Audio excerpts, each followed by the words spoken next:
Hey everyone, and welcome to this demonstration on how to safely and effectively use colored contact lenses from Eyecandys.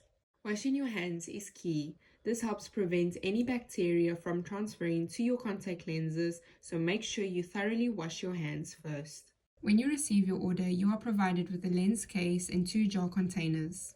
There is an indication on the container of where you should pull up the tag and gently peel off the metal parts. You should always fill up the contact lens case with fresh solution.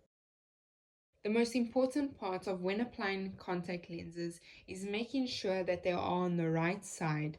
As you can see in this video, the left hand side shows that it is inverted and the right hand side shows the correct way of how the contact lens should face. The edges should be smooth and round. If you struggle with inserting contact lenses, gently use 2 fingers to open your eye and then place the contact lens in.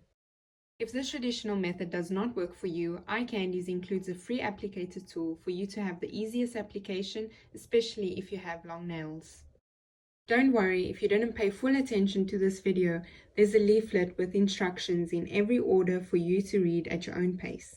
And there you have it, and we hope this demonstration has helped you. Happy shopping on Eyecandys!